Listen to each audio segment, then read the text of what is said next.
আসসালামু আলাইকুম। আলহামদুলিল্লাহ, আল্লাহ আমাদের সবাইকে সুস্থ রাখছেন। গতকাল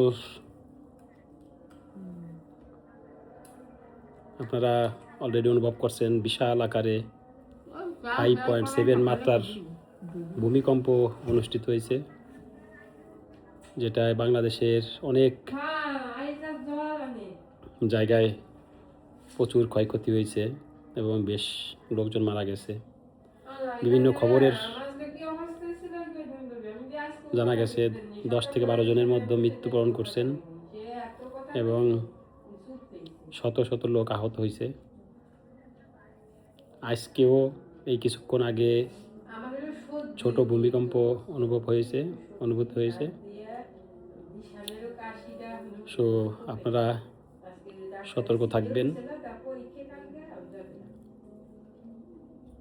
আল্লাহর কাছে প্রার্থনা করবেন যে আল্লাহ যেন আমাদেরকে সবাই হেফাজত করে।